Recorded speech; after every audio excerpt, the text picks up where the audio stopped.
We're going to talk to Scott, also calling in from Pennsylvania here. Scott, what's going on? Hi, can you hear me? Yes, we can hear you. Okay, first of all, hi, Dan and Bryce. First of all, I want to say what a great-looking pair of hosts tonight. It's great to have such eye candy on the screen. Appreciate that, Scott. Appreciate it. But, Dan, I really had a question for you. But right before I do that, let me give you a 1-minute summary of what I've gone through. I grew up in an evangelical Christian household.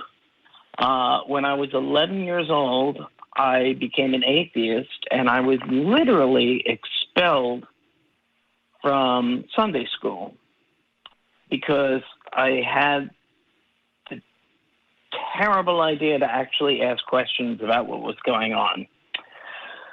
And my parents weren't very fond of that. But then when I was 16, they found out that I was also gay, and they threw me out of the house.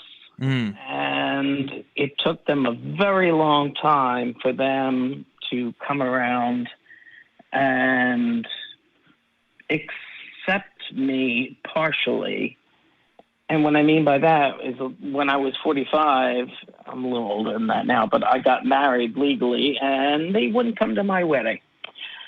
So, Dan, I've seen a lot of YouTube videos that you were interviewed on college campuses when you were a Christian. And I just wondered, how did your thinking change on LGBTQ issues? Were you more open?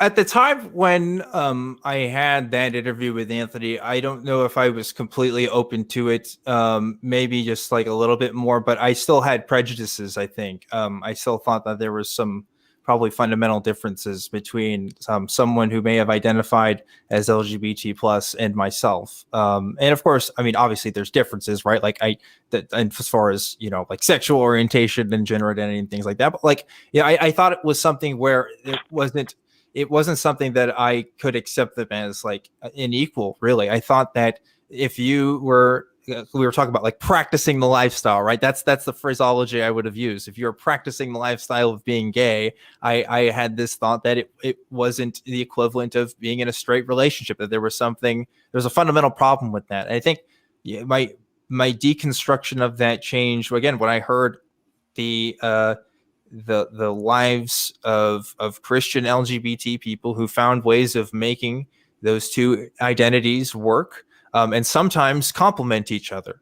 And I realized, like people do find ways of making this work. And I thought about the reasons as to whether or not I agreed with them and whether I could do the same thing. And in questioning that, I think that was part of my entire deconstruction of Christianity, because my prejudices towards LGBT people were pretty much entirely built on Christianity. And I think it is for a lot of people, it is just kind of religious reasons. When those religious reasons kind of fall away, there's not a lot of room to be really discriminatory towards LGBT people, unless, you know, you just want to say, oh, I think they're weird or something. And that's just not being very empathetic or really understanding of how people live their lives. And it was just a process of empathy for me, I guess, of realizing, hey, these people, they have preferences just like I do, and they want to live their lives and have healthy relationships just like I do. Or sometimes they just, you know, they just want to live their lives. And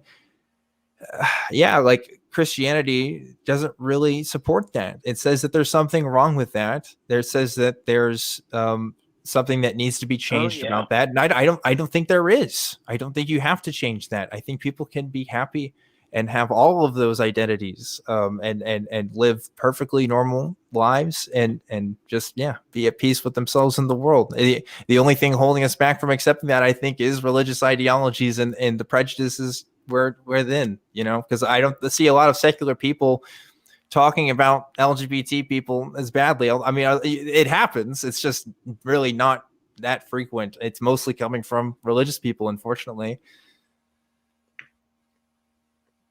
Yeah, I always think the thing that my parents were most disappointed about was the fact that I became an atheist at age 11, because I sat there and I thought about it and I realized that it was all just ridiculous nonsense. And that really, I think, was what broke them. And they're still evangelical Christians, and we still have problems, but... How old were you when you came out as gay? 16. Okay. And so that could be, and you said that they disowned you or kicked you out of the house, at least when that was revealed. Yes.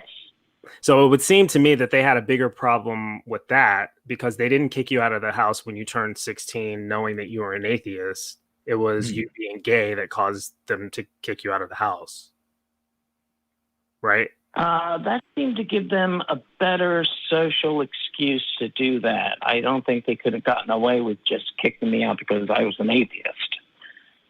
I don't know if that is a good social excuse or not. Maybe in the area that you're in, but yeah, I don't think it was either. But yeah. And this is, I didn't have that experience, and I'm so, like, I feel sorry for people that had that experience, because I can identify with pretty much everything that you said, except the parents not accepting you. You know, I came out as gay before I came, or bisexual at least, before I came out as an atheist. And depending on who you ask, I never actually came out as an atheist. A lot of people know, a lot of people probably still don't know. So, but it's not a discussion. You know, I'm at the age now to where it doesn't matter. I'm not concerned about being kicked out of a house or whatever the case may be. And so I'm free to talk about those sort of things. But as a child, it never would have occurred to me to come out as, you know, I grew up in an era, well, probably the same era I suspect we're probably close in age. Back then, you know, you didn't come out at that age because it was not socially acceptable. We're living in a different time now to where, you know, kids can come out earlier because it's a little bit more accepted. You know, there's youth. That was the thing. Groups in school now, and kids don't beat you up for being gay. It's totally different now from when I was a kid. That was the thing I had to get over too, Scott, because I was deconstructing this and I was like, well, you know, okay, I get it when adults do it, but don't force this on the kids. You know, that was my thought. I was like, oh no, the kids, they already know too. Like they got it, you know, like maybe they don't have themselves completely figured out, but they, you know, they know better than I do about their own life experiences and stuff, right? So it's like it was just a series of deconstruction for me. To go back to your original question, Scott, like it's like I don't think I don't think I would grow up and view LGBT plus members the same way if I didn't have my religion on me. I probably would have been more accepting way faster if I didn't have that built into me. And that's one of the that's a big reason why you talk about this stuff. Like one of the last conversations I had at a church, you know, as that I could have called myself a member of, was when this church I found out that they had invited this speaker that did this gay conversion therapy stuff.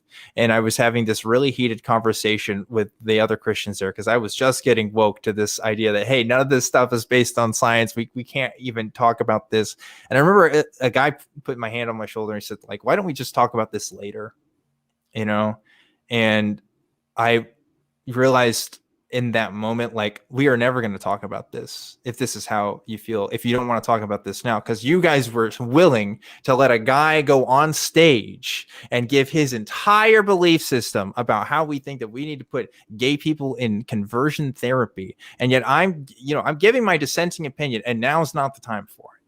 You know, and that told me everything I needed to know. They weren't interested in being open to differences. They were interested in confirming their prejudices and confirming what they already believed was true. And that's when I knew I had to leave that group. And I didn't look back. I was already kind of an atheist at that point, but I didn't have a lot of friends outside of my church group. But I couldn't stand in good conscience with them anymore after that. So Dan, yeah, you were a Christian. Yeah. Do you have any LGBTQ friends, or did you accept any of them? When I was a Christian? I think when you were Yeah, I had people there. A friend of mine came out to me my senior year in high school, but what he did it like as we were like the day before we graduated, he was like, "Oh, by the way, I'm gay," and then like we didn't talk after that because we like moved on with our lives. And I definitely knew some LGBT kids in high school. Well, I don't know if I knew any. I don't think I went to school with any trans kids in high school, but yeah, I definitely knew some queer identifying kids in school, and I guess some of them did go to in retrospect they probably went to church with some other friends in different communities, but I didn't go to a super progressive church at the time, so I don't know how they identify with those experiences. And I know now that I have more than one friend actually since high school come out as gay that were Christian and have now deconstructed their Christianity too. So yeah, like I wasn't super good friends with any gay people. I knew I had acquaintances, but I didn't have any close relationships. Now that didn't really happen until after I was in the process of deconstructing. So, and I think maybe a good follow-up question to that would have been, would you have had gay friends in that state? You didn't have any as a matter of happenstance, but yeah, if you knew someone was gay, would you have been friends with them? I think I could have been friends, but I think my level of closeness to them would have been diminished. Like there would have been a threshold that I couldn't cross because of my beliefs. And that's really, really sad. It makes me think of that conversation that like Dave Rubin had with like Ben Shapiro about they were talking about, because like Dave Rubin is married to a man and I don't know, Ben, I can't remember exact details. Ben kind of basically just invalidated their whole marriage, you know, by saying he doesn't agree with them or whatever. And it's like how can you really be friends with somebody if they completely invalidate who you are as a person? And so like I don't know if anybody would want to be friends with me because I had those beliefs, you know. Like granted, I wasn't like a picketer on the streets about it, but like I had prejudice that I had to, you know, look at really closely, and I'm glad I don't have it anymore. But yeah, I would suggest that it probably would not have been a meaningful friendship. It would have been a friendship in name only, you know, because this is the same type of thing when a racist tries to say that they're not racist because they have black friends. Yeah, no, you don't. You have if you may have black acquaintances, and you may have a favorite black person.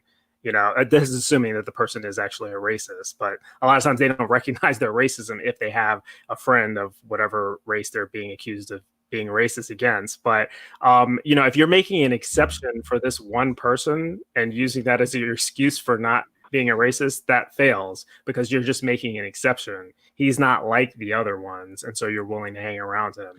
And that's assuming that you even give him the same level of friendship that you give your other friends, you know. And so I agree with you, Bryce. I don't see what value it is to even call that a friend other than to save your reputation. You know, I have friends. I have black friends. I talked to an older gentleman one time who was trying to convince me. He said like, oh no, I've had gay friends. I had a gay roommate in college, and we called him, I want to say it was like Gay Tony or something. I think that's the Grand Theft Auto thing, but it was like Gay something. Like that was the name that they called him. It was like, well, the fact that you had to label him that, like that tells me a lot about the relationship you had there. You know, like obviously you saw him as an other, and like it's just like. And what choice did he have but to go along with that?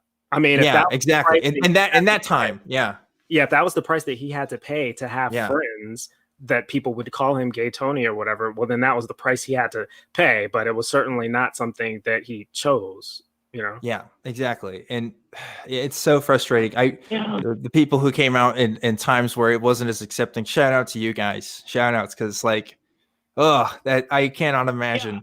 So I think I'm pretty sure I dated Gay Tony. No, that's just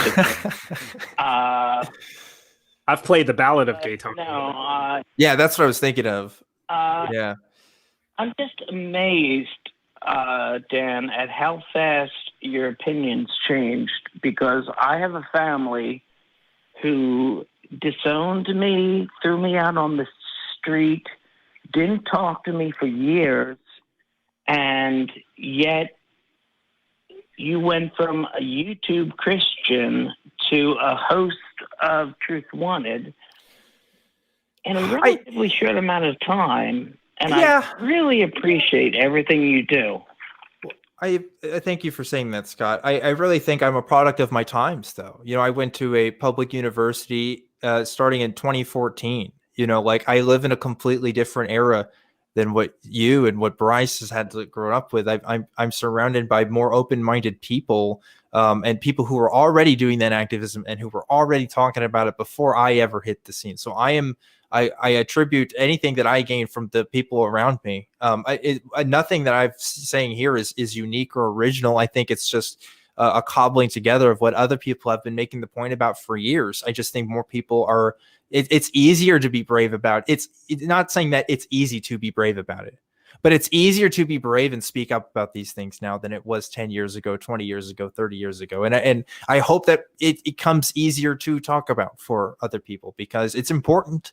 And I hope there's going to be other people like me. And I'm confident that there are, but I also don't think progress is necessarily linear in terms of history. I think we can backslide if we're not careful, but I'll keep being vigilant and I'll keep doing a talk show if it helps people out. And I appreciate you saying that, Scott. We're going to go ahead and wrap up the call here because we're a bit out of time, but thanks so much. You help a lot.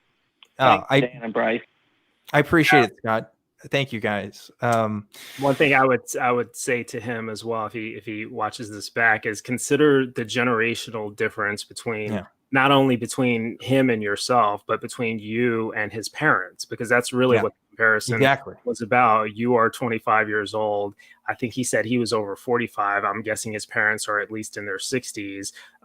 It was a very different era, and they had access to different information. They did not have the information was not at your fingertips the way it is, in the era that you grew up in. So not only society has changed, technology, oh my God, information has changed, everything has changed.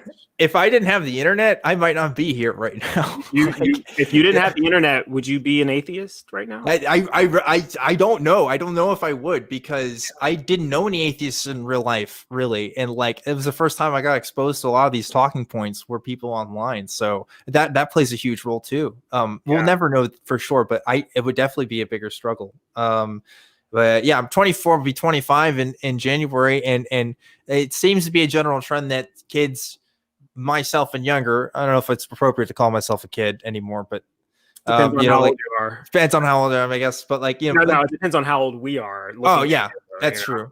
I call myself a zillennial. I think that's appropriate. That's another conversation. Point is, I hope that this becomes more the norm. It seems to be in this country, but not the world. Not yet. We still got a lot of work to do, and we'll just keep fighting the fight. So we need to ramp things up, though, because we're about out of time.